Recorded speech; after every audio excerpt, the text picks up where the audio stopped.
आपण पाहत आहात लोकधारा मराठी न्यूज, आवाज जनतेच्या हक्कासाठी।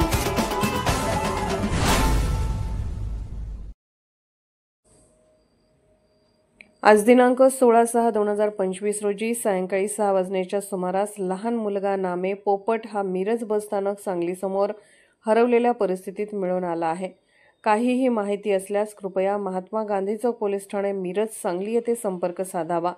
सहाय्यक पोलीस निरीक्षक संदीप शिंदे, प्रभारी अधिकारी, मोबाईल नंबर 9823 23 37 81, पोलीस ठाणे 0233 22 11 633, टीन मेकर 96 73 53 02 40। लोकधारा मराठी न्यूजला लाईक करा, शेअर करा आणि सबस्क्राईब करा।